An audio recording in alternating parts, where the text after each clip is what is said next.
Welcome to the Property Nomads Podcast. Today's guest is calling in from Barbados, so very exotic. We are getting out and about there around the world, and this is definitely an episode that you want to listen to, the 7 deadly sins of construction.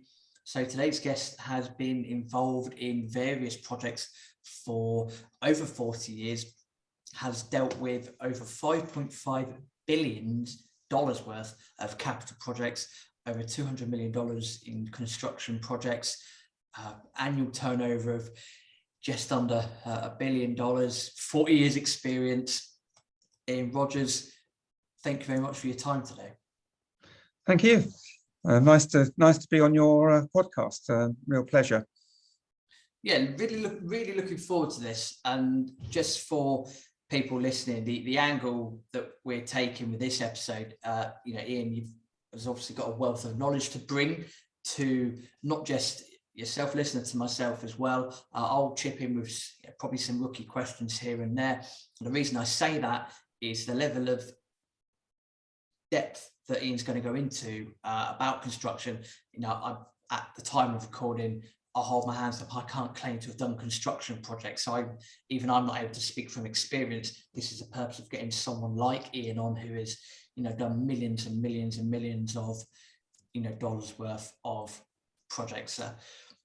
All of that being said, Ian, before we deep dive into the 7 deadly sins of construction, which I'm going to try not to say too often with a list, because that's digging my own grave if I keep doing that, give us a bit more about your background and how you've remained in the industry for such a magnificent period of time. Sure. Yeah, no problem, Rob. Well, I was pretty well born into construction, actually. My father had a small building firm in the town that we lived, about 30, 40 professionals and tradespeople. So from a very young age, probably 11, 12 years of age, I was on construction sites labouring and seeing what was going on with, in those days, true tradespeople. Couldn't do that these days, of course, with all the health and safety, but I just grew up around construction and in construction and seeing what was going on. So it became inevitable that I went into the industry. I qualified as a chartered quantity surveyor originally, went into mainstream contracting rather than the professional QS office, and worked on a number of different projects, from colleges to swimming pools to offices to what have you. And then I moved across to facilities management, which was a whole new ball game for me. But in reality, it's the same sort of issue, contractually looking at the contracts and valuing work and all that sort of thing. But it's very much more into relationships rather than the traditional construction contractor being a one-off, inevitably with disputes and arguments and everything else. And then from there, I started getting involved with the ubiquitous project finance initiative in the UK. Whether you love it or hate it, it had its place at the time for building infrastructure that the government at the time couldn't afford, and was misaligned because of its complexity. It wasn't fully understood by the general public and the press and everything, and as a result, it got quite a bad rap, in my opinion. But what that allowed me to do is to bring my construction and my operational experience together into a project to look at what's called the whole life cycle of a project. Because these big PFI projects, they take on the whole risk for the concession period of 25 to 40 years. So the company running that project is responsible for maintenance, initially construction, financing it, designing it, the whole thing, as well as then maintaining it and looking after the building to the best quality that is prescribed in the contract, and then doing all the capital replacement of boilers and air conditioning and all of that sort of thing through the life of the concession period. So therefore, you have to look at the whole design at the beginning to make sure you've got the best fit right at the very beginning, for the optimization of the whole life cycle cost. So that's where I'm at now with doing my own consultancy business. I'm looking at helping clients with their projects and their construction by understanding what the end game is at the beginning. Wonderful stuff. And I'm sure you're going to touch upon that in these 7 deadly sins. To cover another base, I'm sure people might be listening thinking, well, we've mentioned Barbados, but you don't necessarily have that Caribbean twang. So how, if you don't mind elaborating briefly, how have you ended up in Barbados? Yeah, thanks, Rob. An interesting story, and not was on my plan originally, but I was working in the UK. I was working for big corporates, and then in 2008, I set up on my own to do some property investing, which was not the best time in 2008, and then started doing some consultancy work. Was reasonably successful in working in that arena, and then picked up a small piece of work in Barbados to help structure a PFI PPP project out here for a contractor. We were so successful in that small assignment that we got them to preferred bidder. They asked us to then structure the whole deal, which is what we did. The government then noticed us and threw all sorts of projects, including a sugar factory at us.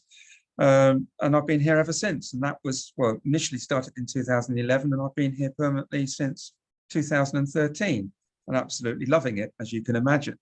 But I also do work internationally across the Caribbean and back in the UK, and I'm looking now at a big project in the Philippines. So I've now started to work truly internationally from the base in Barbados. Love modern technology as well as enabled that. Okay, cool. So thank you for sharing your backstory then and how you've ended up in Barbados. So again, let's go into these 7 deadly sins of construction then. We were speaking off air. These are in no particular order, and the first one on the list that you've put down are excessive change orders. So what is an excessive change order, and why is that imperative? Right, well, let me reel back before that. I'll come back to that particular point. I'll just make a couple of interesting points and observations. When I've done some research recently, I found that on average, 80% of construction projects fail. And why I'm concentrating on construction projects is this is important to developers, particularly newbie developers into the marketplace, whatever the size. Yes, I've worked on a lot of big projects, but this applies equally to small projects, converting houses, developing HMOs, or whatever you want to consider. The same principles apply, whether it's a massive, great big project or a small project. And as I say, 80% fail through cost overruns, delays, disputes, quality issues, and all that sort of thing. So, and we'll reel back to this later on, but the essential point is to start at the beginning with a real emphasis on how you start that project and how it's defined properly. And maybe we can cover that off at the end to summarize where we've been. But when you come back to excessive change orders, what this means is variations or extras or changes in the type of work that's being done, all because it hasn't been thought through properly at the very beginning. Yes, you are going to have changes, particularly if you're refurbishing an existing building and or a new project in the ground, because there are unknowns. That is the nature of a construction project. But you should know roughly what's going on, so therefore you can put in contingencies around the unknown elements. When you're opening up an old building, you never know quite what you can find there in terms of dry rot, subsidence, or what have you. But if you've done the right surveys at the beginning, you can plan from as much of that as possible. So what happens here is the developer usually hands over, and this is not knocking architects or the design team, hands over to the architect. They put a brief together and design.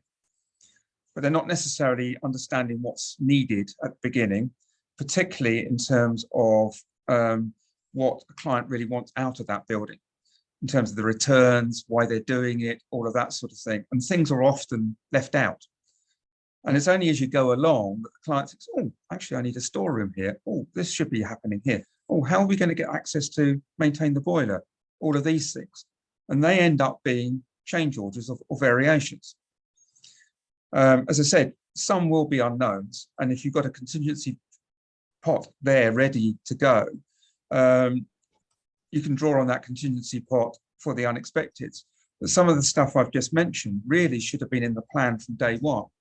And if that hasn't been thought through properly, then that's going to add extra cost onto the project and push you potentially over budget, which has all sorts of other implications that you've drawn or may have funding for a certain size project, and suddenly it's 10, 15, 20% more money. Whereas if you thought this through at the beginning, you could have come up with other solutions or set the right budget for your drawdown of your financing at the beginning, so you've got a more robust solution. So excessive change orders, in my opinion, start to come primarily from not thinking the project through from the very, very beginning, before the design team is even appointed. Just on excessive change orders, in fact, no, sorry, let me completely rephrase that. Just on contingency, if someone was thinking of doing a commercial conversion, whatever it might be, is there, for your years of experience, is there I'll sort of do my quotes, ballpark contingency that you would say to people, this is roughly what you should put aside just in case? Is there a rough percentage that you think's feasible? There are some guideline percentages, and it all depends how robust you are in briefing the design team and knowing what's going on. So if you're very, very confident in your projections and your briefing and design, you can go as probably low as 2.5% of the capital cost. But if it's more loose and you really don't know what's going on, particularly if it's a very old, say, Victorian building, you might want to put in 10 or even 15% contingency figures. So it's driven by how robust you are with the briefing and design in the first place. So I'm going to just make notes, briefing. Okay, so that's excessive change orders. If we're able to move on to point 2, you've put down scope creep. Which again, I'll hold my hands up, it's a bit over my head. So if you can expand on that and give some examples, that would be fantastic. Yeah, I mean, scope creep comes back to the initial brief you put together. So let's take a new building, because that's the easiest thing. So I want a warehouse of 5,000 square feet with 6 offices in it. And a brief is put together, the design is done. They start to go through and they realize that the size of the building is not big enough. So therefore they need to add another 20 or 30% to the warehouse, because they hadn't thought about the finishing process that's going to be in this warehouse or what have you. Or they realize that 4 offices is not big enough now that the company has grown and they need 10 offices. So suddenly you get a whole increased building, if you like. Or you could say, right, well, I've got 4 houses on this site.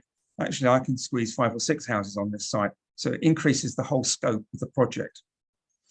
Or originally your design and identity is you're going to build the building on a shell and core activity, i.e. the basic structure, not finished, because it was going to be the tenant that was going to fit it out. Now you've realized that the market has changed and you can't let shell and core buildings, and you've got to finish it. So therefore that adds a significant amount of work and change of emphasis on what the project is about. So it could be a whole host of different things, but it's effectively adding a significant extra element to the project that you hadn't anticipated in the beginning. So it sort of links with the first item we talked about in terms of variation orders, because inevitably variation orders and change orders are going to come out of this. But it's because you haven't really thought the robustness, or something in the marketplace has changed such that you've got to change the scope of the project. And that can have all sorts of implications in terms of delays or increased time to do the project, which has an impact on your finance drawdowns, which then has an impact on your return of investment, because clearly the project's going on longer. So getting the tenants in to return your money is going to take longer, which has an impact on all sorts of things. So it's a lot bigger than just dealing with a change order or that sort of thing. It's got bigger implications all the way down the line. So again, this comes back to the initial stages of really looking at what you want when you're putting your development together, and what the marketplace wants, more importantly. What are the demands? What's going to make this unique to make it rentable? What do I have to add in at the very beginning to get tenants in? I mean, we talked briefly about the changing circumstances of what's going on in the marketplace at the moment. We are hopefully getting out of the pandemic and all the madness that went with that. However, in my opinion, the workplace and people's lives has changed probably irrevocably now, because people have got used to working from home. Yeah, there's strains and stresses and all that sort of thing around it, but people, relish the extra time at home from having to commute. However, a lot of modern places don't have sufficient facilities for working at home. So perhaps you need to consider a home office or a little study nook or something like that, where it's more comfortable for people to work from home, even if it's going to the predicted new norm of working from home for 2 or 3 days a week and going to the office for 2 or 3 days of the week. It's going to become part and parcel of most people's lives if you are office based. So it's understanding all of those sorts of things so you don't have to expand the envelope of the project. Makes sense to me. And just going sort of back to what you just said, in effect, the better the briefing, the better the understanding of what's going on and what's needed in the market, then that should, if you have those two things in place, then that should help to offset some scope creep. That's what I've taken away from that in layman's terms. Is that a fair assessment? Absolutely. Yeah. Moving on to number 3 then, and I think people, when they hear this, are going to not cringe, but they're going to think, I'm a bit, I do too much micromanaging in certain aspects. But we've put number 3 here, Dictation of Contractor. And I'm imagining that's going to be one person trying to control everything else in the project and not letting the professional teams do their job properly. Does that sound about right? And is that such a common thing to happen in projects? To a certain extent, you're correct. Allowing one person or the entity, but it's a bit wider than that. Again, it comes back to if you've got poor specifications or loose procurement of a contractor, whether it be a tender or seeking prices or what have you. So this is moving on beyond the initial brief, but now putting contractual documentation together. And I know at the smaller end of doing property refurbishments or small scale developments, there is a tendency to just put a rough brief together, spec and drawings and all of that sort of thing, to get a contractor on board, and may even not have a formal contract. So when you've got that looseness of contractual documentation and contractual arrangements, that's where the contractor, if you haven't got a strong project management capability, can ride roughshod over you as the client and take control and dictate the contract.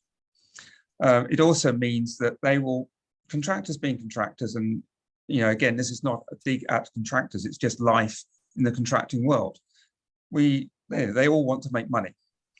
So they will try and get away with most minimum that they possibly can. Mm-hmm. So they'll put the basic specification in, they'll cut corners on this, or, oh, well, he probably doesn't know what's going on here, I'll put a cheaper boiler in, or what have you. So again, if you haven't got all those specifications done really tightly, the contractor can take over and start dictating what's going on the project. And then once the project's finished, you're left holding the baby with a poorly completed project, not what you wanted, not the finishes you wanted, or whatever else it is. So the contractor has ended up leading the project to make more profit for himself, leaving you with additional costs or not really what you wanted out of the project. Yeah, that makes a lot of sense. I'm nodding my head furiously in agreement. So again, it will go down to the specification at the start. Then the better the chance of things actually working smoothly. Moving on to number 4, if we may, desire for an impractical design. This is a good one on 2 fronts. Getting into slightly bigger projects here, but quite often a project can become a personal trophy, if you like, a statement by that person that, well, look what I've produced and all that sort of thing. So let's just take a simple office. They want this trophy building, all glass and steel and looking all hunky-dory, etc., etc. But what they probably won't have done is realize the cost of running that building, either because they put a lot of glass, say on a south-facing facade, which is going to generate huge heat gain, but they haven't put air conditioning in, or they put this flash stainless steel and glass staircase in the main entrance, which is going to take forever to keep clean and look nice.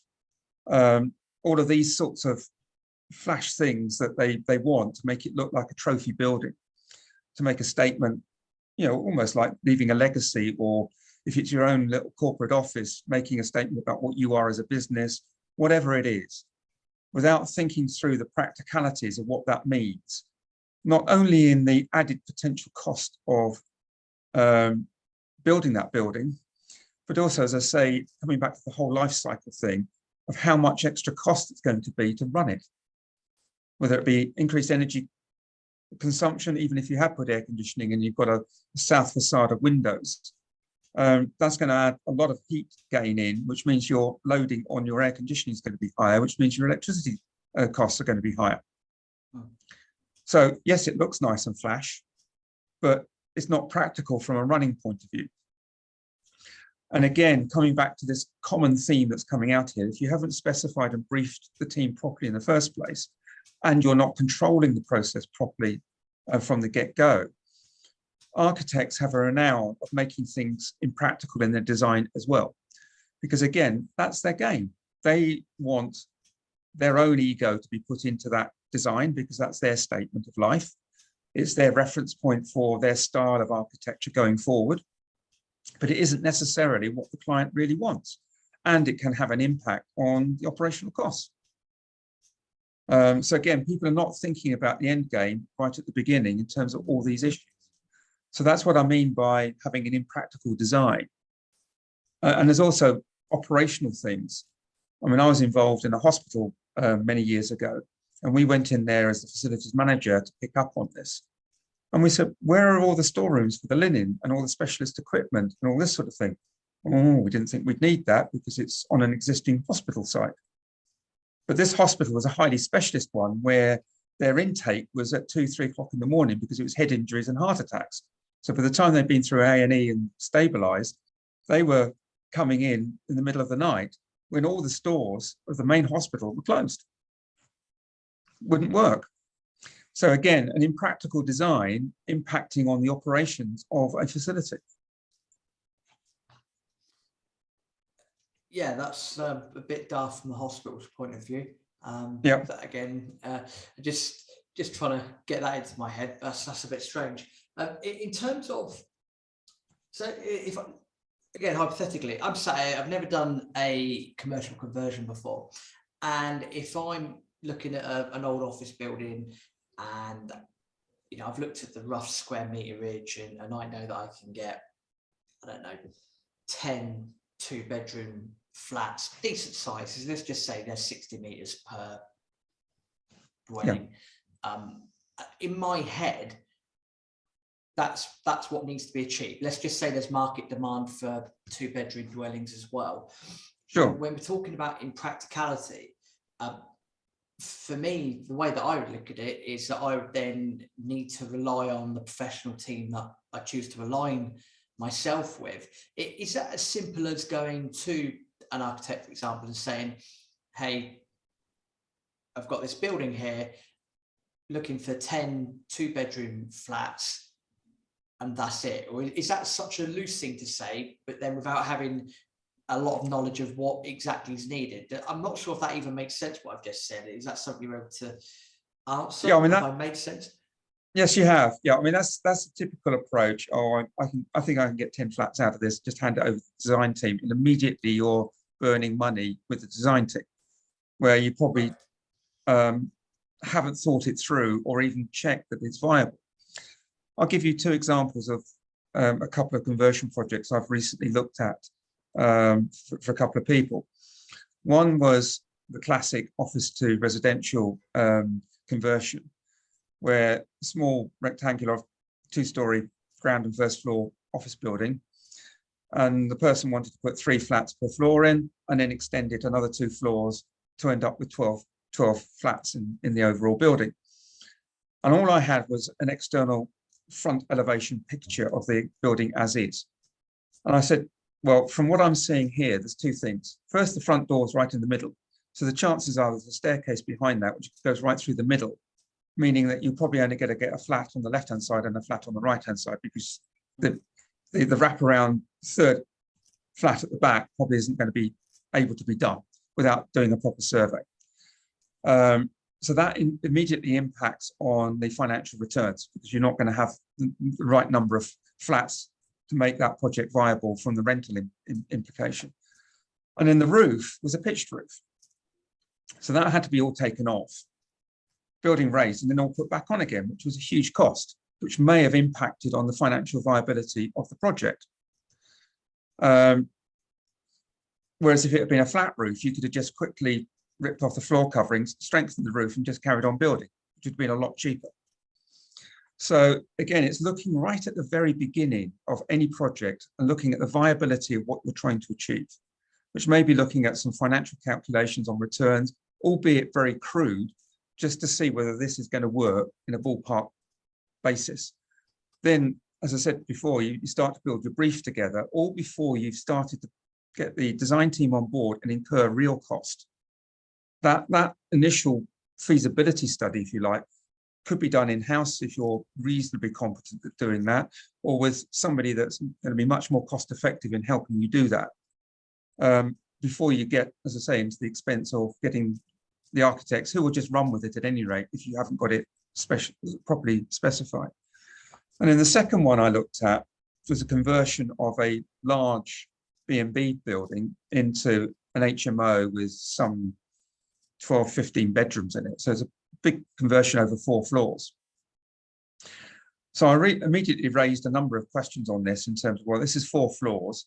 So have we got full fire protection in place? Because once you're over 2 stories, you've got to have full protected staircases, fully integrated alarm systems, and all of that sort of thing, which is quite expensive.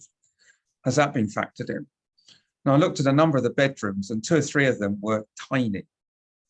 And I said, are they actually going to be viable in the marketplace?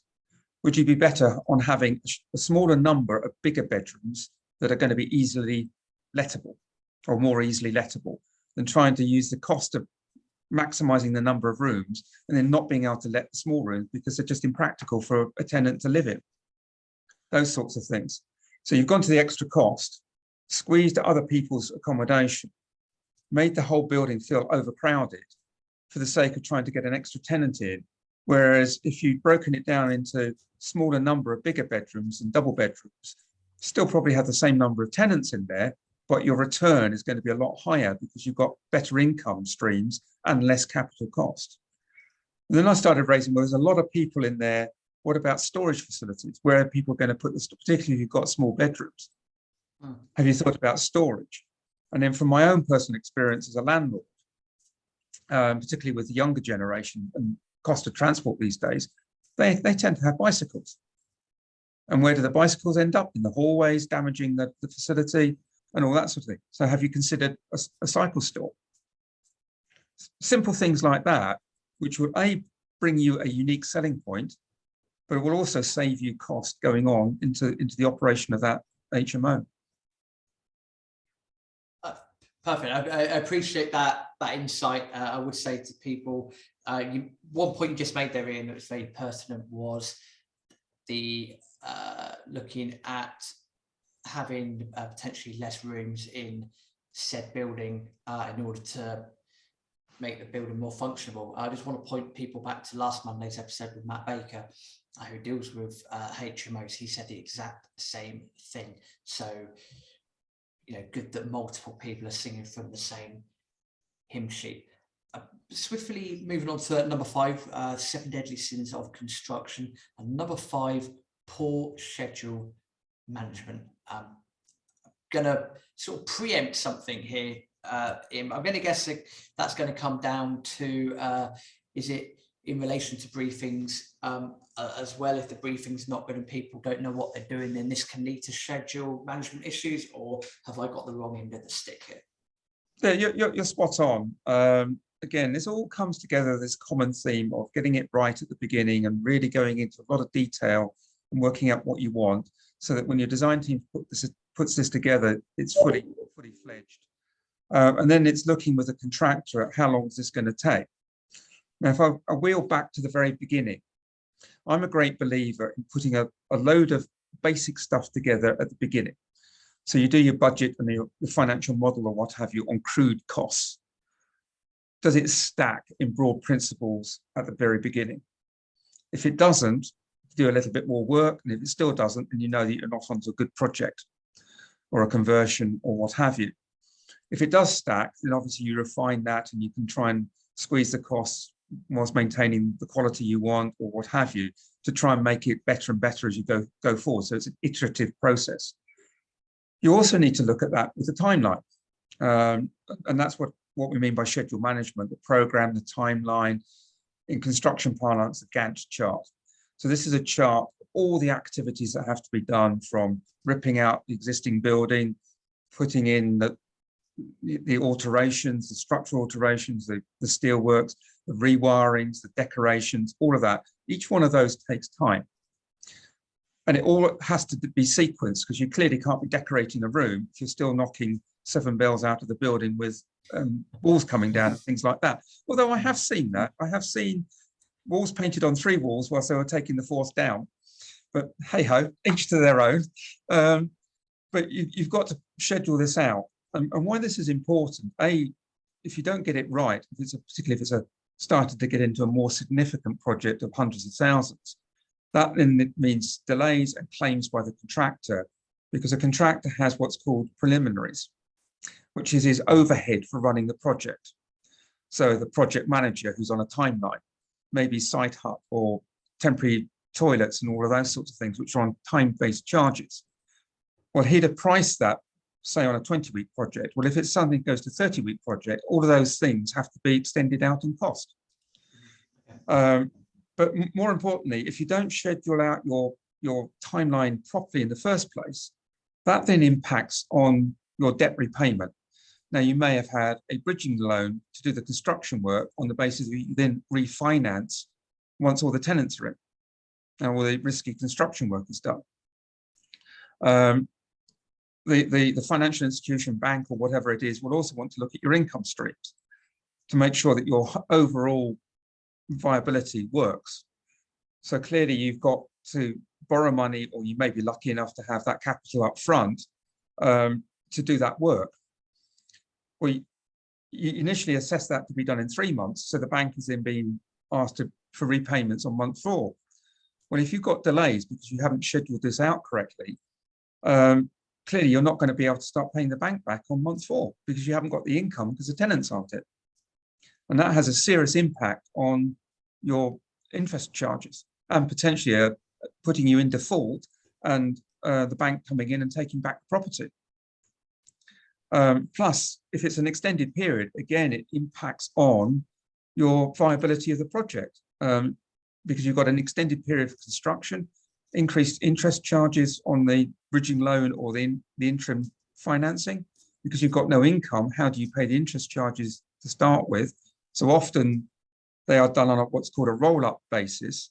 So your, say, 6 months construction, the interest charges on that are added to the capital lending. So that then comes back to the bank once you've started getting tenants and cash flowing the income stream from the rent.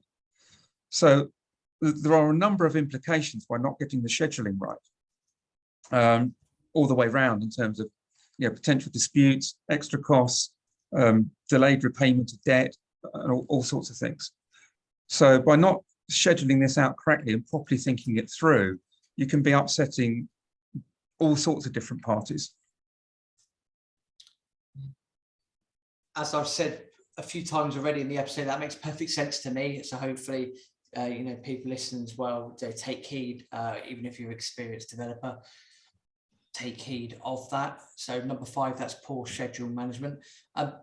Moving on to the last 2 now, the 7 deadly sins of construction. You've put down number 6, productivity problems. Are you able to elaborate on that, please, Ian? Yeah, I mean, this is the classic situation of labour availability, which in the current world is something that has to be taken very seriously, because there is potentially a shortage of labour at the moment in the UK and elsewhere in the world, and or plethora of increased activity in construction works. Not the best dynamics, increased workload and shortage of labour. So that means lead times to get people on board are being extended. It also means that contractors inevitably are taking on more than they can deal with. So they haven't got the labour to deal with this. So they bring the painter in for a day, then they move it onto another site because they're trying to spin all the different plates and keep all their clients happy. But in reality, they're keeping none of their clients happy. It could be that for some reason you need a highly specialist trade to come in, and those people are not easily available. So again, this comes back to your specifications or what have you, that you need to look at things carefully at the beginning to say, am I actually getting into a situation where I might not actually be able to do this for 6 months because the person that I need to do that particular type of work or that particular type of finish is not actually available for 6 months. And then if you are managing the project yourself rather than through a contractor or a project manager, the chances are, if you're not on that project all the time, really standing on the shoulders of people to make sure things are going on, then the productivity of those operatives is going to drift. And it's going to start taking longer. You know, there's this thing, oh, I don't know how to get this priced. I'll do this on what's called a day work charge, which is the biggest way to suicide going, where you bring somebody on a day rate charge. You've not got it specified again. They're just plastering the walls. And because they're on a day charge, they've got no incentive to get the job done because they're getting paid for every hour or every day that they're working. Whereas if you've got a fixed price, they are going to be incentivized to get that done because it's their cost if they overrun it without undue issue on your side. So productivity issues come out from a whole host of different things. And bearing in mind that if you're trying to do some early stage work and you haven't got workers, or they're taking far longer than is anticipated through productivity issues or poor scheduling, you know, a lot of this all links together. That then has an impact on when the painters and decorators come in, for instance, or when the electricians could come in. And so you've delayed because of issues around the demolition and remodeling bit. The electrician can't come on board when he was allocated. He's now busy on something else. So he's now 3 months down the line before he can come back because he's now committed on another project. And then the painters, and it just all goes on. So this comes together with a whole different number of issues in terms of specifying the full workload, managing the workers on site, making sure everything's coming together, but also being aware of lead times to bringing equipment and people on board. Because again, there's been material shortages and all sorts of things like that. Now, again, coming back to what I just discussed earlier, if you've bought a building and heavily invested it, particularly if you're borrowing a significant proportion of that building to buy it in the first place, and then you're borrowing money to do the refurbishment or remodeling or upgrades, and suddenly all of these things start to hit, your costs are just going to skyrocket out of control because of all these issues starting to pile up on top of each other. Now, I may sound like I'm a bit of a doom monger all of a sudden here, and people say, why on earth are we doing these projects? But it comes back to my common theme that if you thought this through at the beginning and got it right, then it all should flow a lot easier and the risk is taken out of it. Whereas if you don't think these things through and you just do it on the hoof as you're going along, which I know a lot of people try and do, that's when you're going to get the serious issues coming out. And that's also why it's valuable to have yourself on the show as well, because again, there's going to be a multitude of people listening to this with different experiences. Some people will have been doing various projects for 10, 15, 20 years, and they might be taking a little bit of information away, going, oh, I didn't know that. There'll be people like myself that might have a buy-to-let portfolio in the background, haven't necessarily started doing any development projects yet, and that's why you see me furiously making notes. So first of all, thank you for imparting your knowledge. It's nothing wrong with sounding doom and gloom. It's about providing pragmatic and realistic Sure. information. Talking of communication and documentation, that's number 7. So again, what I'm taking away from this is with the communication part is work well with your team, and if there's no vision, no briefing about what's expected, that lack of communication can skew a project. And also with documentation, going on what you were just talking about with productivity problems as such, if the right documentation is in place and the right contractor in place, again, that's going to help the project run more smoothly. Again, is that about right for a summary? You're spot on.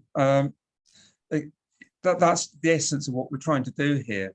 So documentation speaks for itself, but if you've not got a documented, starting all the way at the beginning, the brief and everything else fully documented so everybody clearly understands that, or you've got a document that people can question so that you can refine it, make it better, through to the specifications of the standard of work that you're trying to achieve, and the contract documents. And again, a lot of people just do things on drawings and specs, and they don't put a contract together because they think, oh, it's only a £50,000 project, or it's only £100,000, doesn't matter. Well, if you haven't got that properly documented and put under contract, and there are simple standard forms of contract that you can do for small contracts. If you haven't got that in place, suddenly something could go wrong, then where are you?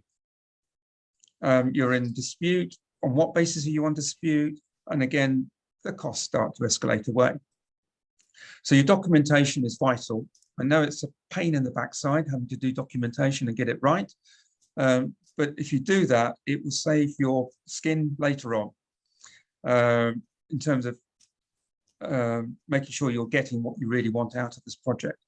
But it also starts to allow for clarity to be there. As soon as you've got clarity with your documentation and everything else, everybody starts to understand what you're trying to achieve and have got a far better opportunity and ability to deliver what you want quickly and easily, which then links back to the whole communication piece.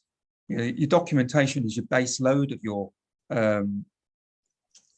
communication, but then it's the ongoing dialogue and communication. And communication, like we're doing today, is a two-way street. There's no use you saying to the contractor, I need this, I need that, you've got to do this, you've got to do that. So the contractor's not coming back and saying, well, I've got a problem here, I'm delayed here, there's an issue here, how are we going to resolve this, all of that sort of thing. And again, contractors are renowned for, it will be all right on the night, and not reporting what the true status of their situation is. And it gets to a tipping point where their delays are irrecoverable, no matter how much they work. And therefore, you need to understand that, and the contractor needs to be told that we need to know everything, bad news, good news, everything, all the way down the line. So again, that two-way flow communication is essential with the contractor, but also with the design team. If you've got architects and engineers on board, they need to be confident of giving you information of bad issues. Or we've actually discovered that this beam is actually not adequate, we've got to replace it. Whatever it is, you've got to have that two-way communication and then record it as well. So if you're recording it or keeping records of what's going on, then you've got a far better chance of getting through this whole maze of doing a development on the upside with everybody happy. And at the end of the day, everybody needs to be happy, and then everybody wins out of it. And that's what it's all about, creating win-win situations at the end of the day. Yeah. Just a quick summary, because we're well aware that the title of the episode is "And How to Avoid the 7 Deadly Sins," which we'll touch upon in a second. But just to summarize the 7 deadly sins of a construction project, in no particular order. Number 1, excessive change orders. And then number 2, scope creep. Number 3, dictation of contractor. Number 4, desire for an impractical design. Number 5, poor schedule management. Number 6, productivity problems. Number 7, lack of communication and documentation. Ian and I mentioned this multiple times throughout the 7 deadly sins. The ways in which to avoid these deadly sins, it all starts with that big B word, briefing. is there anything else you would add to that on how to avoid these 7 deadly sins? In my opinion, getting that briefing, or as I call it in technical parlance, the project initiation document, or PID. So if any of your listeners are familiar with Prince 2 project management principles, PID, or project initiation document, is something that comes up regularly. And there is a prescribed route, and I've developed my own version of that, where I've gone through with all my experience of how you go through all the different elements of putting together that initiation document. And it starts off with the vision and the purpose of the project. And you might say, why do I want a vision or a purpose of the project if I'm converting a house into an HMO? In my opinion, you still do, because what are you really trying to achieve out of this? What standard of accommodation are you trying to achieve? What are the returns that I want out of this project? Why am I doing this? Most people don't even consider that question. Why am I doing this? They just think it's a good idea. So it's putting all of that together, and then, as I say, doing things like feasibility, market awareness, financials and budgets, and then briefings and specifications and all that sort of thing. So you build up this very comprehensive document before the design team is really involved, such that you go away from that knowing that you started off on the right foot, and then maintain that all the way through with good communication and documentation. Ian, all I can say is I'm smiling like a Cheshire cat. All I can say is a massive thank you to so much quality information to take away from this episode. If people want to reach out to you and look to potentially work with you, how can people find you? Sure. The easiest way is to go onto my website, usual www.ianjrogers.com. So that's Ian, IAN, then the letter J, and then Rogers, ROGERS.com, all one word. And that will get you involved and enable you to connect with me the easiest and most memorable ways. I help people through training, coaching, consulting, whatever modality people think they might need help with. And I also do have a podcast called Property Done Properly, which goes along these sorts of stories, and I explore these areas in a lot more detail than we have today on a topic by topic basis. And as I say on my podcast, when property is done properly, everybody wins. Couldn't agree more with that. Ian, thank you very much. Cracking stuff as usual. We'll put links to your website, podcast in the Brilliant. show notes. Thank you very much for your time. Okay, brilliant. Thanks a lot. Bye, everybody.